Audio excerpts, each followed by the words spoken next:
إن الحمد لله نحمده ونستعينه ونستغفره ونعوذ بالله من شرور أنفسنا ومن سيئات أعمالنا من يهده الله فلا مضل له ومن يضلله فلا هادي له وأشهد أن لا إله إلا الله وحده لا شريك له وأشهد أن محمدا عبده ورسوله صلوات الله ربي وسلامه عليه وعلى آله وأصحابه ومن سار على نهجه واستنى بسنته إلى يوم الدين. فيا أيها المسلمون أوصي نفسي وإياكم بتقوى الله عز وجل فقد فاز المتقون وتزودوا فإن خير الزاد التقوى. فقال الله تعالى في كتابه الكريم بعد أن أعوذ بالله من الشيطان الرجيم: يا أيها الذين آمنوا اتقوا الله حق تقاته ولا تموتن إلا وأنتم مسلمون.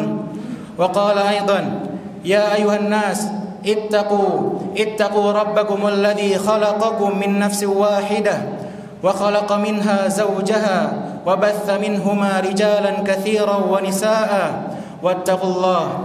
واتقوا الله الذي تساءلون به والأرحام إن الله كان عليكم رقيبا.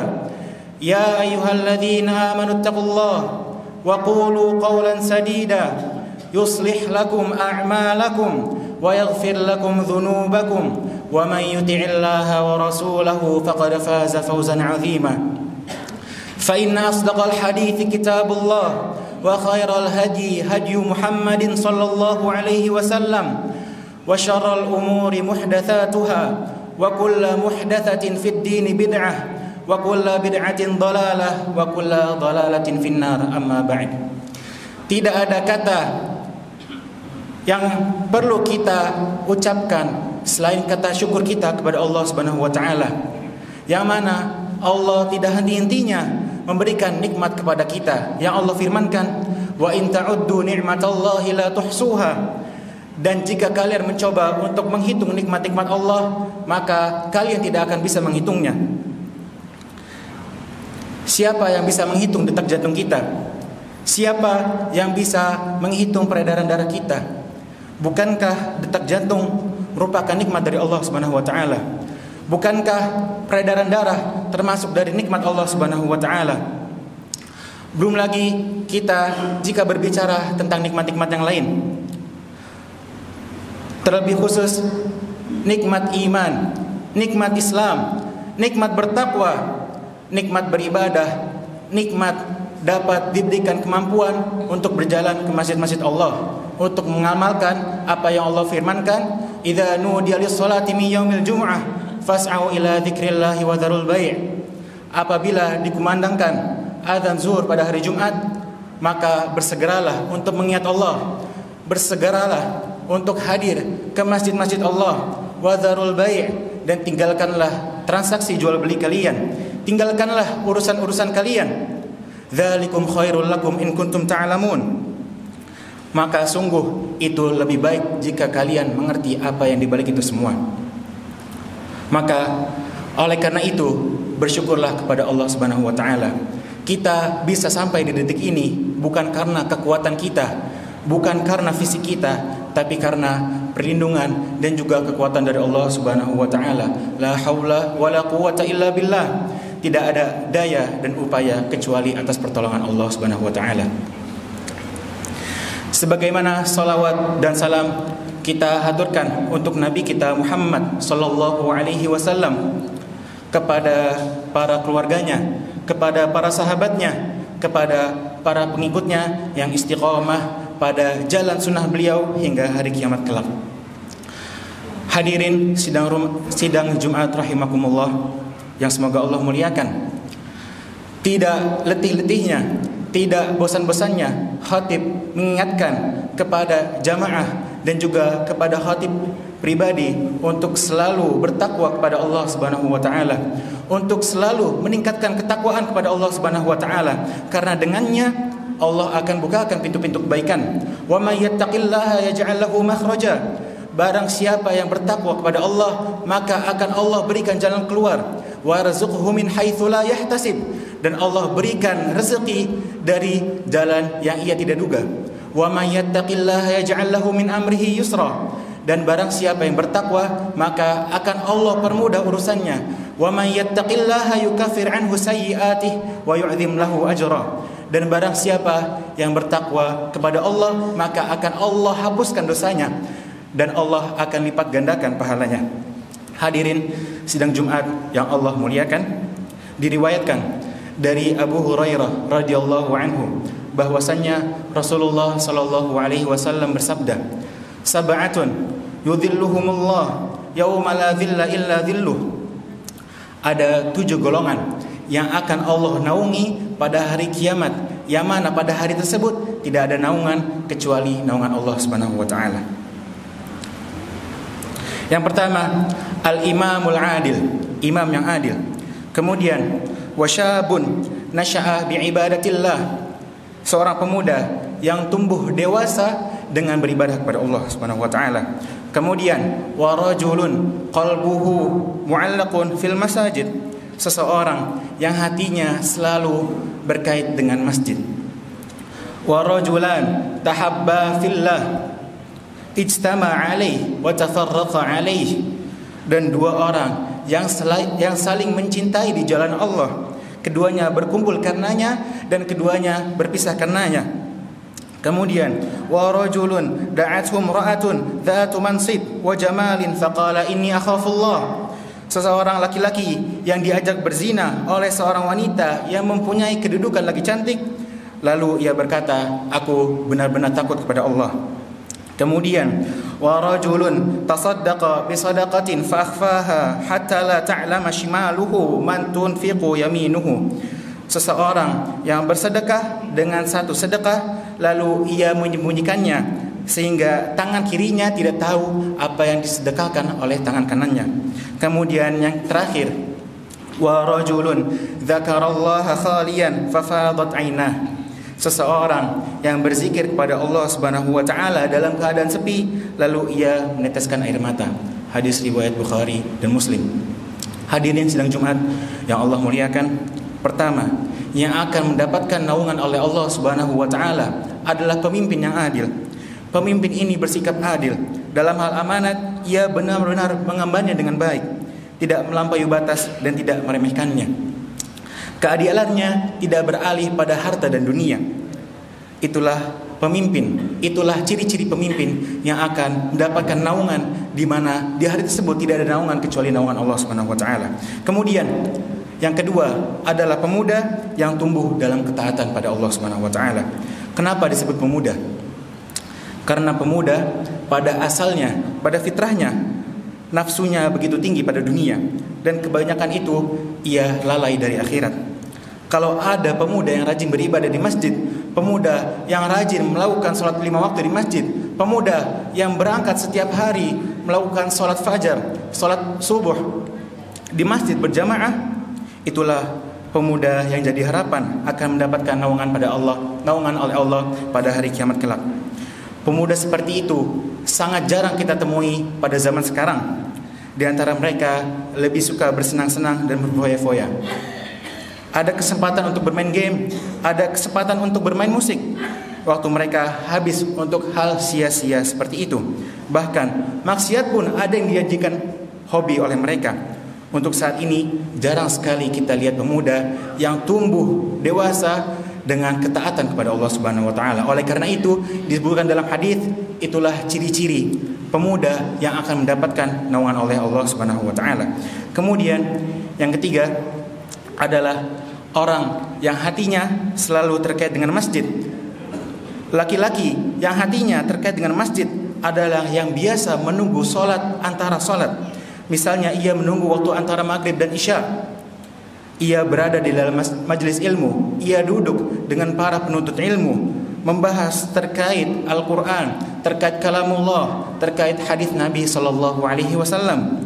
Bisa juga pengertian orang yang hatinya selalu terkait dengan masjid adalah mereka yang selalu mengingat sholat berjamaah walau dalam keadaan super sibuk. Sopir kendaraan ketika mendengar azan, ia langsung membelokkan kendaraannya ke masjid ia berhenti terlebih dahulu, ia beristirahat untuk melaksanakan sholat. Pegawai kantoran bergegas ke masjid ketika ia mendengarkan hayya 'alas shalah, hayya 'alas shalah. Ia langsung meninggalkan urusannya dan segera pergi ke masjid untuk melaksanakan sholat berjamaah. Contoh-contoh seperti inilah yang Allah janjikan akan mendapatkan naungan di hari kiamat kelak. Kemudian yang keempat adalah dua orang yang saling mencintai di jalan Allah Subhanahu wa taala. Keduanya berkumpul karenanya dan keduanya berpisah karenanya. Yang dimaksud adalah berteman karena Allah, sehingga teman yang dipilih adalah karena tertarik pada kesalehannya, bukan tertarik pada dunia dan akhirat. Pertemanan tersebut dibangun atas dasar ketakwaan oleh Allah Subhanahu wa taala. Kemudian yang kelima, ada seorang laki-laki yang diajak berzina oleh seorang wanita yang mempunyai kedudukan lagi cantik. Lalu ia berkata, "Aku benar-benar takut kepada Allah." Ada wanita yang kaya raya, terhormat, memiliki kedudukan.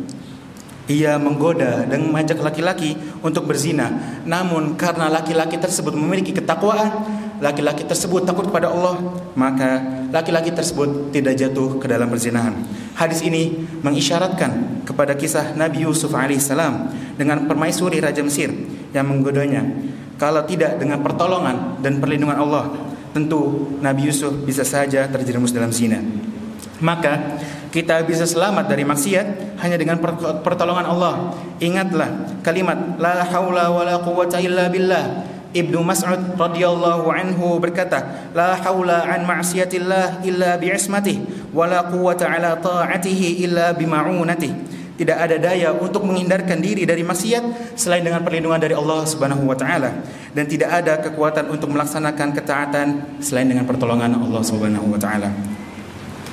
Kemudian golongan keenam yang nantinya akan mendapatkan naungan Allah Subhanahu wa taala adalah orang yang bersedekah dengan satu sedekah lalu ia menyembunyikannya sehingga tangan kirinya tidak tahu apa yang disedekahkan oleh tangan kanannya.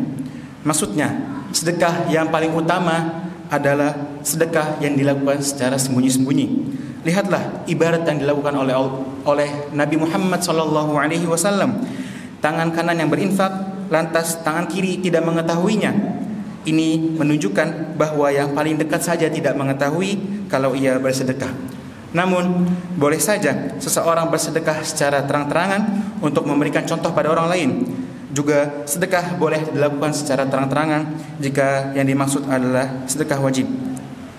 Lalu golongan ketujuh atau golongan terakhir yang akan dinaungi oleh Allah Subhanahu wa taala pada hari kiamat kelak, yang mana tidak ada naungan kecuali naungan Allah Subhanahu wa taala, yaitu wa rajulun dzakarallaha khaliyan fafadat 'ainah. Seseorang yang berzikir pada Allah Subhanahu wa taala dalam keadaan sepi, lalu ia meneteskan air matanya. Maksudnya adalah orang yang rajin berzikir pada Allah dengan benar-benar menghayati, hingga terkadang air matanya menetes karena rasa takut kepada Allah Subhanahu wa taala. Dikatakan ia berzikir seorang diri ketika sepi, menunjukkan bahwa zikir yang utama itu disembunyikan karena lebih aman, lebih terbebas, lebih terjaga dari perbuatan riya. Semoga Allah menggolongkan kita dari 7 golongan di atas yang tidak ada naungan kecuali naungan Allah Subhanahu wa taala pada hari kiamat kelak. Aqulu qawli hadha wa astaghfirullah li wa lakum wa lisairil muslimina min kulli dhanb fastaghfiruh innahu kana ghaffara.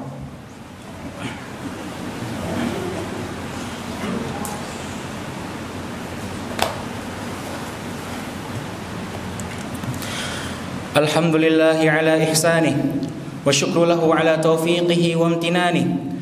Asyhadu an la ilaha illallah wahdahu la syarika lahu ta'ziman li sya'nih wa asyhadu anna Muhammadan 'abduhu wa rasuluhu wa da'i ila ridwanih wa salawatu rabbi wa salamuhu alaihi wa ala alihi wa sahbihi wa man sara ala nahjihi ila yaumil liqa'i amma ba'd.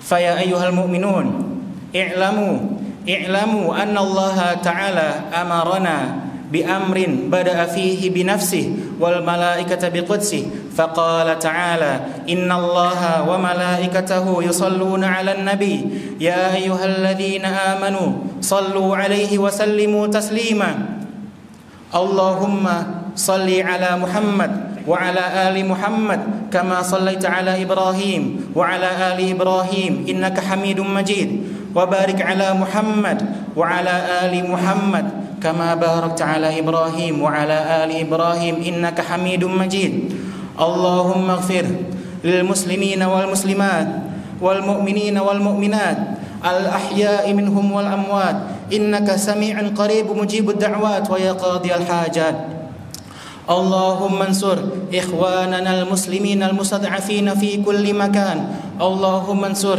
إخواننا المسلمين المستضعفين في فلسطين وفي كل مكان اللهم أعز الإسلام والمسلمين وأذل الشرك والمشركين ودمر أعداءك أعداء الدين اللهم إنا نسألك الهدى والتقى والعفاف والغنى اللهم إنا نسألك علما نافعا ورزقا طيبا وعملا متقبلا اللهم إنا نعوذ بك من علم لا ينفع ومن قلب لا يخشع ومن نفس لا تشبع ومن دعوة لا يستجاب لها اللهم إنا نسألك موجبات رحمتك وعزائم مغفرتك والسلامة من كل إثم والغنيمة من كل بر والفوز بالجنة والنجاة من النار اللهم إنا نسألك حبك وحب من يحبك وحب عمل يقربنا إلى حبك اللهم إنا نسألك الجنة اللهم إنا نسألك الجنة اللهم إنا نسألك الجنة ونعوذ بك من سخطك والنار عباد الله إن الله يأمر بالعدل والإحسان وإيتاء ذي القربى وينهى عن الفحشاء والمنكر والبغي يعظكم لعلكم تذكرون فاذكروا الله العظيم يذكركم واشكروه على نعمه يزدكم ولذكر الله أكبر والله يعلم ما تصنعون قوموا إلى صلاتكم